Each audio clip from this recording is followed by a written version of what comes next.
Donc vous l'avez dit, ma communication s'intitule «Le jeu appréhendé par les ordonnances royales». Donc il s'agit d'une approche historique sur le jeu. Donc je ne vais pas étudier évidemment les mêmes époques que tous mes prédécesseurs dont j'ai écouté les interventions. Par contre, je pense qu'on se rejoint quand même sur la place du jeu, l'idée qu'il y a une vraie place du jeu dans la société et la dimension politique derrière certains types de jeux notamment. Donc j'espère que je pourrais contribuer de ce fait à la journée. Donc voilà. Donc le jeu fait partie de ces thématiques qui ont aujourd'hui à peu près disparu du domaine de la loi, dans le mouvement général de retrait du législateur de la sphère privée. Aujourd'hui, sauf atteinte à la morale publique, le législateur ne se permet plus de réglementer l'usage que font les Français de leur temps libre. Donc il y a peu de textes finalement juridiques sur le jeu aujourd'hui. Les seules dispositions sur le jeu qui existent encore aujourd'hui en droit français, elles vont concerner l'argent qui peut être misé dans le cadre du jeu. Et donc le principe, vous le voyez sur le PowerPoint, qui est très ancien, enfin relativement ancien, puisqu'il date de 1804. Sur cette question, les normes n'ont pas changé depuis l'adoption du Code civil en 1804. Le principe, c'est que le droit français n'accorde aucune action en justice pour les dettes de jeu. C'est ce que dit l'article 1965. Il y a simplement une exception pour une liste de jeux préétablis. C'est à l'article 1966 que vous avez sur le PowerPoint. C'est pour les jeux propres à exercer au fait des armes, les courses à pied ou à cheval, les courses de chariot, le jeu de paume et autres jeux de même nature qui tiennent à l'adresse et à l'exercice du corps. Donc ce sont des types de jeux qui, par exception, sont considérés comme acceptables par le législateur et donc permettent d'ouvrir une action de justice pour se faire payer les dettes de jeu qui en naissent. Donc on voit que c'est une rédaction un peu datée, hein, on voit que ça date de 1804, et, que c'est un peu daté, le langage est bien celui de 1804, mais ce qu'on comprend, c'est qu'en tout cas, il y a des types de jeux qui semblent comme acceptables, moraux, bien vus par le législateur, ou que le législateur veut protéger, et d'autres qui ne bénéficient pas de cette protection. Donc, pour cette liste de jeux, les dettes de jeu peuvent être exigées en justice avec une seule limite, il ne faut pas que la somme soit excessive. Et à l'inverse, pour les dettes qui naîtraient d'autres jeux, eh bien, le droit français refuse toute action. D'accord ? Donc ça veut dire que le droit refuse sa protection pour les autres jeux qu'il considère comme indignes en fait de sa protection, de sa reconnaissance. Bon, pour autant, l'État, et on va le voir en fait, hein, c'est une longue histoire, l'État n'a jamais réussi à empêcher les jeux d'argent, et il a donc simplement opté pour la régulation en créant un monopole à son profit. Et c'est seulement le 12 mai 2010, par une loi plutôt récente, que s'est ouvert à la concurrence le marché des jeux d'argent et de hasard en ligne, sous réserve que les entreprises concernées obtiennent un agrément. Pour autant, évidemment, les jeux d'argent demeurent strictement interdits aux mineurs afin de protéger leur patrimoine. Et cette méfiance du législateur vis-à-vis des jeux d'argent, elle n'est pas nouvelle, et c'est ce qu'on va voir dans cette communication. Voilà. Donc tout comme les jeux eux-mêmes, en fait, les ordonnances royales, c'est-à-dire les normes promulguées par le roi qui s'appliquent à l'ensemble du royaume, donc à l'ensemble des Français, les ordonnances royales qui portent sur les jeux sont à la fois nombreuses et anciennes, presque aussi vieilles que les jeux, on pourrait dire. Donc les premières ordonnances, elles datent du milieu du XIIIe siècle, et exception faite d'un édit qui a été pris par François Ier en 1539 pour créer la loterie nationale, tous ces textes, ils ont à peu près le même objet, à savoir interdire le jeu, interdire les jeux. Et dans cette quête d'interdiction des jeux, la monarchie est soutenue par, on le voit très fortement, en fait, par toute la structure administrative et judiciaire. Aussi bien les autorités de police que par les décisions des juridictions qui vont s'y intéresser dès le XIVe siècle. Et donc, on a une accumulation de normes émanant du roi, de décisions de justice, d'actes de police, qui tous tendent à l'interdiction des jeux. Donc, on en tire deux conclusions, finalement. à la fois que la monarchie tient très fortement à voir disparaître les jeux de la vie des Français, d'où cette multiplication des textes. Mais s'il y a multiplication, c'est que finalement, ces textes et ces décisions ne sont pas tellement appliquées. Sinon, il n'y aurait pas besoin de les répéter sans cesse. Donc, c'est que la monarchie y tient, mais qu'à l'inverse, les Français n'y tiennent pas. Donc, c'est que la monarchie rencontre des difficultés à interdire les jeux. Et, et voilà. Et donc, on va pouvoir s'intéresser dans cette communication à partir de ce petit constat, à la fois à la continuité de l'interdiction, qu'on va retrouver d'ordonnance en ordonnance au fil du temps. Et au passage, on pourra s'interroger sur là où les causes qui transparaissent dans ces textes, en nous demandant si voilà, cette mauvaise, ce mauvais jour sous lequel l'État voit les jeux a les mêmes fondements au fil du temps, ou s'il dépend du contexte politique. Et ensuite, sur la base de ces réponses, on pourra étudier les contours exacts de l'interdiction. Donc, je vous le disais, on va reprendre les choses dans l'ordre chronologique, tout simplement. Donc, les plus anciens textes capétiens sur le sujet appartiennent à un ensemble de normes qui a été adopté par Louis IX à son retour de croisade entre 1254 et 1256. C'est ce qu'on appelle couramment la Grande Ordonnance de Réformation. On mettra un extrait après. Donc, on en a perdu le texte original, mais le biographe et compagnon du roi, le sire de Joinville, a conservé une trace des mesures qu'avait prises le roi dans ses mémoires. Donc, c'est ce que vous avez sur le PowerPoint. Et donc, en adoptant ces textes de réformation du royaume, Louis IX voulait réformer à la fois l'administration de son royaume, mais il voulait aussi réformer les mœurs de ses sujets. Et parmi les mesures qu'il prend dans cet objectif, eh bien, il va commencer par interdire aux agents royaux de jouer aux dés. Et ensuite, il va étendre cette interdiction du jeu de dés à l'ensemble de ses sujets. Et pour s'assurer que cette interdiction sera en pratique appliquée, il va même prohiber la fabrication des dés dans l'ensemble du royaume. Donc c'est tout un ensemble de textes. Il y a cette première mesure, on a une autre ordonnance de décembre 1254 qui s'intitule « Adoptée pour la réformation des mœurs » dans le Languedoc et le Languedoc, qui porte, elle, interdiction des dés, échecs et académies de jeu. Et encore 2 ans plus tard, il y a une autre ordonnance pour l'utilité du royaume, qui a été adoptée à Paris, celle-ci, dans laquelle le roi réitère l'interdiction de fabriquer des dés, et dans laquelle il déclare, le terme c'est infâme, tout individu qui sera trouvé en train de jouer aux dés ou sera notoirement connu comme étant un joueur de dés. Et l'infamie, donc, c'est un statut juridique qui emporte des incapacités juridiques qui sont justifiées par l'immoralité du sujet. Et ces incapacités, ça va par exemple être celle de témoigner en justice. On considère que c'est des individus peu moraux, donc dont la parole, qu'il ne faut pas accorder trop de crédit à la parole. Donc par exemple, on refuse leur témoignage. Donc les joueurs de dés sont des individus infâmes. Alors ce qu'on remarque, qui pourrait être un peu étonnant au vu de la fermeté de l'interdiction, c'est que le roi n'invoque expressément aucun motif pour justifier cette interdiction des jeux. Alors on peut quand même trouver d'abord quelques éléments dans le préambule des ordonnances, dans lequel figurent donc ces mesures. Et par exemple, on voit que en tête de l'ordonnance de 1254, Saint-Louis dit qu'il veut, par les mesures qui suivent, donc notamment l'interdiction des jeux, vouloir réformer le statut du royaume afin de l'améliorer, mais qu'il veut aussi promettre à ses sujets le repos et la paix.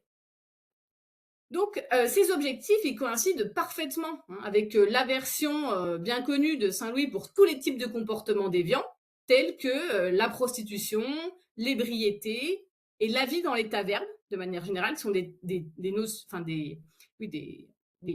pratiques qui reviennent régulièrement dans les textes royaux. Et le jeu peut facilement être assimilé à ces comportements déviants, ces activités peu honorables.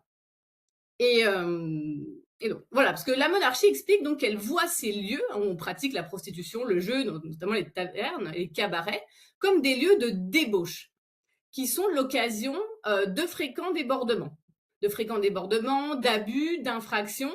Donc le jeu, comme ces autres comportements, l'ébriété, la prostitution, seraient des sortes de terreaux fertiles à la criminalité, au débordement, à la violence, au vol. Et en fait, les Français se comporteraient beaucoup moins bien quand ils jouent qu'en dehors du jeu. Et on a par exemple une ordonnance de 1629 qui, en parlant des joueurs, les désigne comme ceux qui se prostituent à cet exercice. Donc il y a vraiment une assimilation entre tous les comportements déviants et le jeu est considéré comme un comportement déviant. On pourrait trouver encore une autre explication pour essayer de comprendre cette aversion du roi pour les jeux, éventuellement dans le droit canonique, qui est le droit promulgué par l'Église chrétienne, que le roi promet de respecter lui-même et de faire respecter au moment de son sacre. Saint Louis, quand il adopte ses ordonnances au milieu du XIIIe siècle, il vient de revenir de croisade, et donc il est parfaitement dans cet état d'esprit de respect des normes religieuses, de faire coïncider la vie des Français avec les enseignements religieux. Or, on trouve dans le droit canonique, donc les normes promulguées par l'Église chrétienne, des dispositions sur le jeu, justement. C'est ce qu'on trouve par exemple donc dans le décret de Gratien, qui est la première grande compilation officielle du droit canonique, qui date du XIIe siècle. On voit que celui-ci, ce décret de Gratien, il condamne les jeux de hasard et dans le même texte, l'ébriété, d'abord pour les clercs et ensuite pour tous les laïcs. Et de la même manière, vous avez l'extrait à droite, un siècle plus tard, en 1234, la seconde grande compilation du droit canonique, qu'on appelle le Liber Extra, commandé par le pape Grégoire IX, tranche dans le même sens, puisqu'elle interdit aux clercs de jouer à des jeux et même de simplement regarder d'autres individus jouer à des jeux de dés et de hasard. Voilà. Donc là encore, les textes ne disent pas exactement pourquoi cette interdiction existe. Certains canonistes ont émis l'hypothèse qu'il s'agissait simplement de condamner le fait que les jeux de hasard convoqueraient Dieu dans des intérêts vils et égoïstes, parce que comme Dieu est le maître du hasard, le maître des événements, finalement jouer à des jeux de hasard, ça serait demander de l'aide à Dieu simplement pour gagner, et notamment pour gagner de l'argent. Mais cette thèse a été plutôt réfutée par les auteurs, notamment par les juristes. Et à l'inverse, Bald, qui est un célèbre docteur du XIVe siècle, a tenté d'y répondre de manière beaucoup plus pragmatique. Et il explique, lui, donc, que si le droit canonique interdit les jeux, ce n'est pas, il ne les interdit pas per se, il dit, c'est-à-dire par nature, en eux-mêmes, pour leur contenu même, mais per accidentem, c'est-à-dire en raison de ce qu'ils occasionnent, en raison de ce qu'ils provoquent.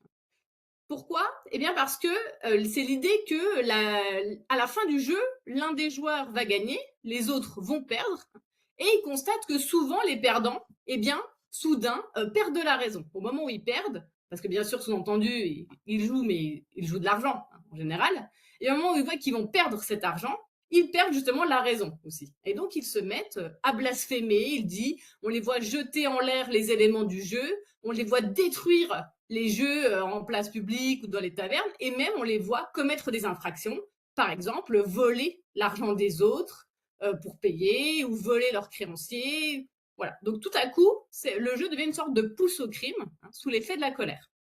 Donc on retrouve cette idée que le jeu, en fait, interdire le jeu, ça ferait partie assez naturellement de la politique pénale, en fait. Ça permet de prévenir un certain nombre d'infractions, de violences.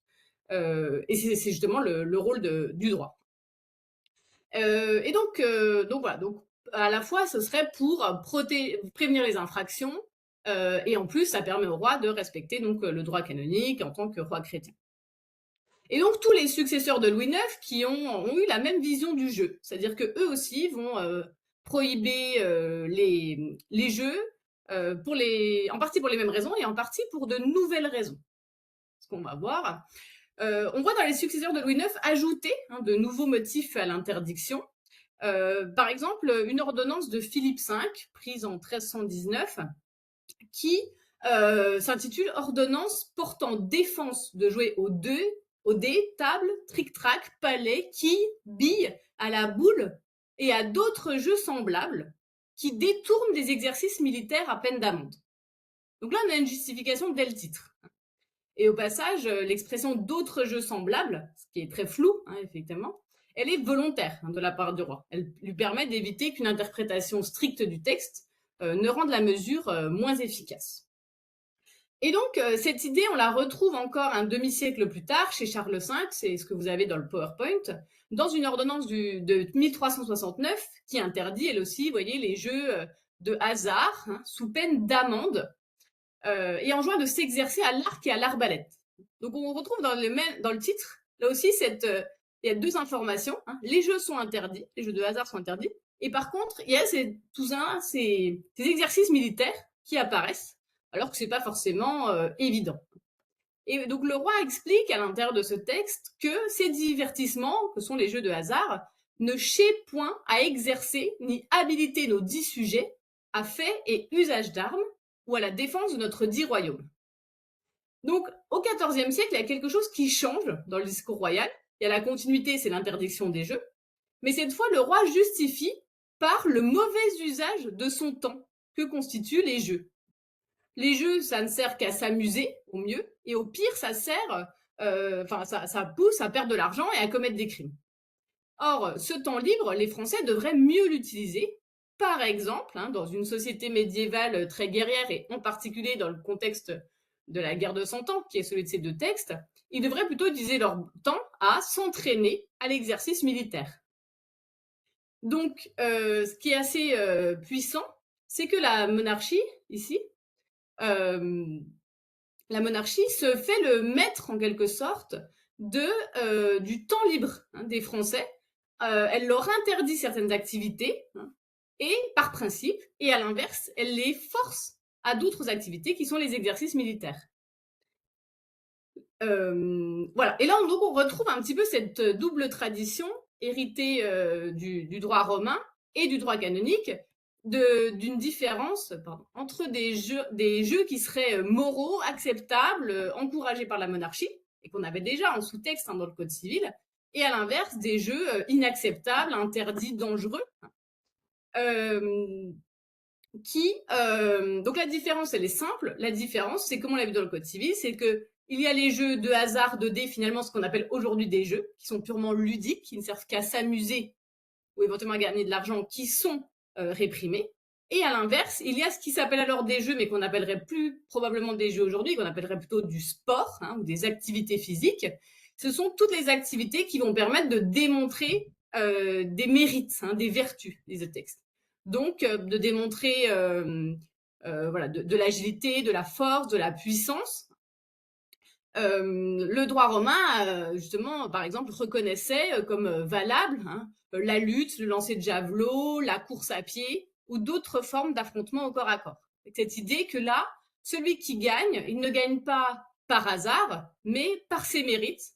Donc c'est une pratique légitime et en plus, puisqu'elle est due puisqu'elle est due au mérite, eh bien, elle pousse les participants à s'entraîner et donc à devenir plus forts, de meilleurs soldats. Et ça aussi, c'est intéressant par principe pour l'État.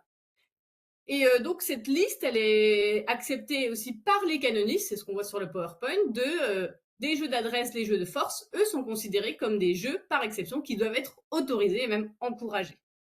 Et les canonistes dont Bald y ajouteront aussi les jeux qui mettent en avant les mérites de l'esprit, à l'image des échecs. Les jeux de hasard, eux, continuent d'être fermement prohibés au fil de l'histoire.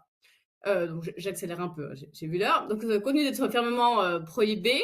On voit par exemple dans une déclaration de 1526, François Ier qui enjoint à tous les prévôts de Paris de poursuivre les joueurs de dés pour les jeter immédiatement en prison. Et si jamais 6 ans plus tard, s'ils trouvent en flagrant délit ses propres officiers en train de jouer de l'argent, eh bien, ils doivent être flagellés et bannis à perpétuité du royaume. Donc, la monarchie continue sa politique ferme pour toutes ces raisons. Et l'idée, c'est que le débat ensuite, les juristes vont s'intéresser à cette question à propos de la valeur des dettes de jeu. Parce qu'en fait, on l'a vu, la monarchie n'arrive pas à interdire les jeux. Donc, en pratique, les Français jouent et jouent de l'argent. Donc, la question qui va se poser au jury, c'est celle de la valeur de ces dettes de jeu. Et la monarchie va toujours refuser, justement, de reconnaître les dettes de jeu comme de véritables dettes, c'est-à-dire des dettes qui ont une valeur juridique et qui permettent d'être exigées en justice. Et c'est d'ailleurs ce sujet-là qui inquiète beaucoup la monarchie. On le voit surtout à propos des mineurs d'abord.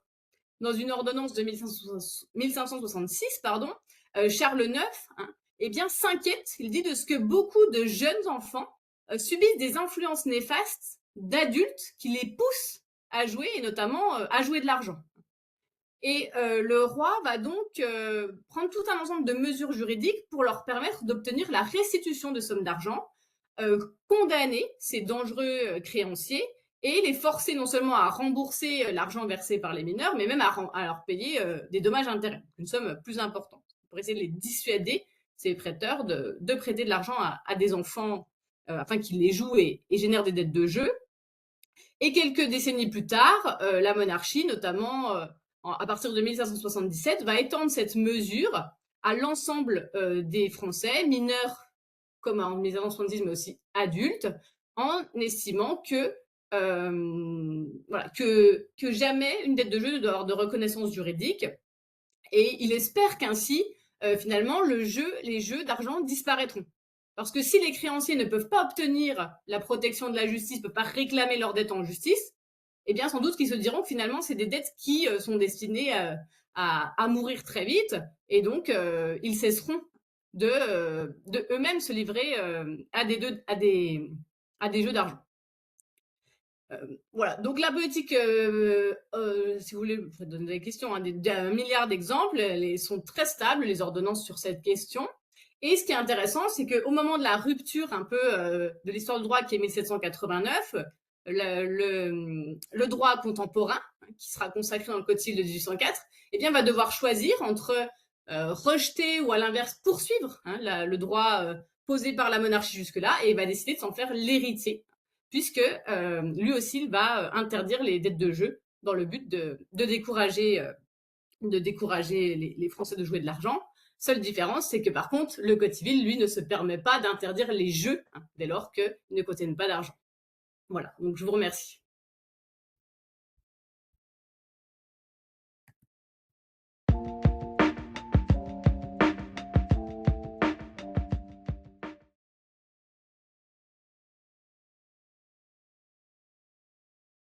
Eh bien, merci pour votre question. Alors, comme toujours, la réponse c'est oui mais non ou un peu des deux. En fait, alors on voit, dans les archives, il y a beaucoup d'actes d'agents, comme je disais au début, d'agents de police, d'agents administratifs, qui vont dans le sens de la monarchie, donc qui appliquent ces mesures. Et puis les décisions de justice aussi. Elles refusent les dettes de jeu, elles condamnent à l'inverse ceux qu'elles prennent en train de jouer. Donc, de manière générale, l'ensemble de l'appareil administratif et judiciaire essaye d'interdire les jeux. Mais c'est essaye parce que en pratique, la monarchie, si vous voulez, n'a que peu d'agents. Donc ceux qui sont en poste sont zélés, mais en fait, il y a peu d'agents sur le terrain, donc ils n'arrivent pas à faire respecter complètement l'interdiction. Donc tout le système va dans le sens de l'interdiction, mais en pratique, il y a quand même des Français qui jouent et qui jouent de l'argent. Au point qu'on voit qu'il y a même des agents royaux qui eux, dans leur vie privée, jouent de l'argent, ce qui énerve un petit peu le roi, et donc qui prend des textes spécifiques à leur égard. Dans les milieux de pouvoir, et même le roi lui-même, vous voyez dans plein de films, autres, la monarchie, elle aussi, aime jouer. C'est une passion française, le jeu. Il y a beaucoup de jeux qui sont développés sous l'Ancien Régime, et les jeux de cartes, les jeux de plateau, comme les échecs ou autres, plaisent beaucoup, en fait, ont du succès. Donc, en fait, toutes les couches de la population jouent. Le roi aussi, dans une espèce d'hypocrisie qui est inévitable. Après, ce qui compte, c'est que, on va dire que, alors même qu'il ne devrait pas s'y livrer, surtout ce que le roi va condamner, c'est que lorsque les nobles vont jouer de l'argent ou vont, surtout, c'est-à-dire que c'est la question de l'argent qui gêne, vont soit jouer de l'argent, soit prêter de l'argent à des individus plus pauvres pour les pousser à jouer et ainsi à générer des dettes de jeu. Donc, on va dire qu'il y a plus de tolérance quand il n'y a pas d'argent qui est en jeu.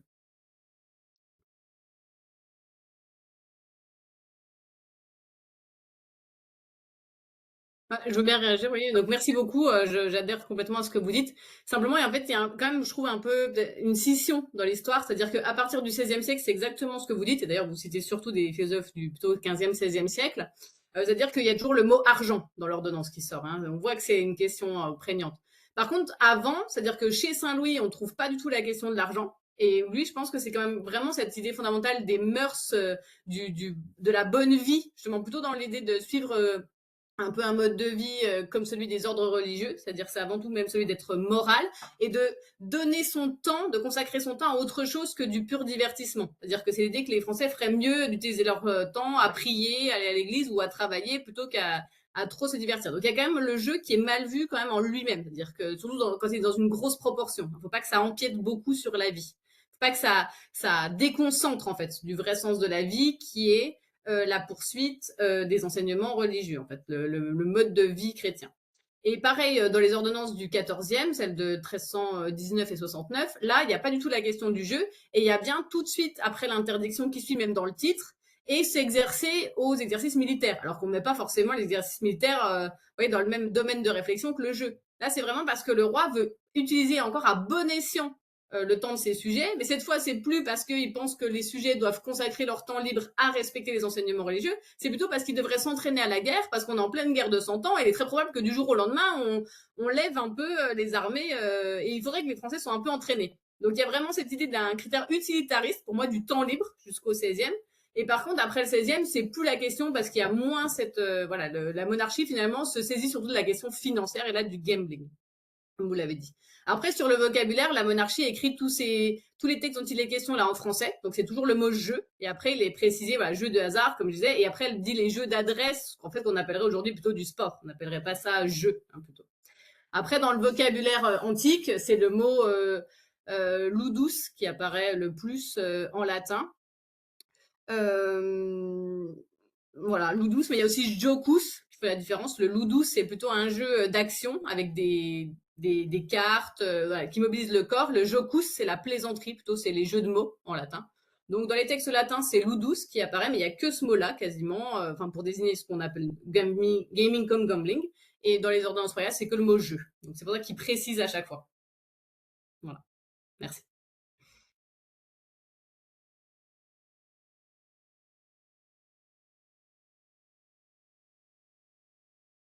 Merci à vous. Alors sur la première question, justement, comme ce sont des ordonnances, ce sont des textes qui s'appliquent à tous les Français indistinctement. Donc, autant il y a des mesures hein, qui, du fait des différences, enfin des privilèges, il y a parfois des normes juridiques qui s'appliquent à certaines couches de la population et pas à d'autres. Ça, c'est toutes ces normes sur le jeu, elles s'appliquent de la même manière à tout le monde. Donc, c'est pas spécialement pour protéger une couche ou l'autre, puisque finalement, ça vient s'appliquer de la même manière à tous les Français, donc indistinctement. Sur la loterie, bah, évidemment, la monarchie va devoir justifier ce discours. Alors, c'est pas un sujet que j'ai spécialement creusé justement parce que c'est à l'inverse.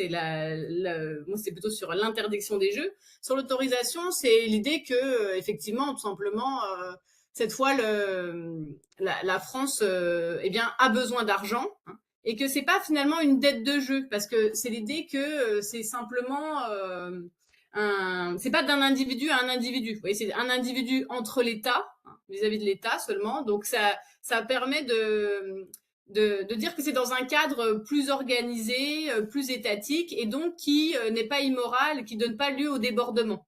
Parce qu'il n'y a pas cette relation entre un gagnant et un perdant. C'est tous les joueurs qui sont à égalité face au hasard. Et s'il y a un gagnant, finalement, ce sera éventuellement l'État. Donc là, il est considéré que voilà, c'est l'intérêt de l'État qui permet à la fois de justifier le fait que des dettes de jeu puissent exister et que comme elles sont dans un cadre bien organisé, plus voilà, plus comment dire, plus institutionnalisé, il y a moins cette question de l'immoralité et en plus la loterie, ça reste quelque chose d'un petit peu exceptionnel. C'est qu'on va pas y consacrer beaucoup de temps ni beaucoup d'argent. Oui, ça va pas faire naître des dettes énormes. Donc en plus, le roi explique qu'il n'y aura pas ce danger de ruine hein, des familles et il n'y a pas non plus ce danger de ruine voilà, des patrimoines des familles ou des mineurs, parce qu'évidemment, les mineurs n'ont pas le droit de jouer. Donc c'est très encadré juridiquement, donc on évite voilà, les inconvénients hein, du jeu dans les autres circonstances.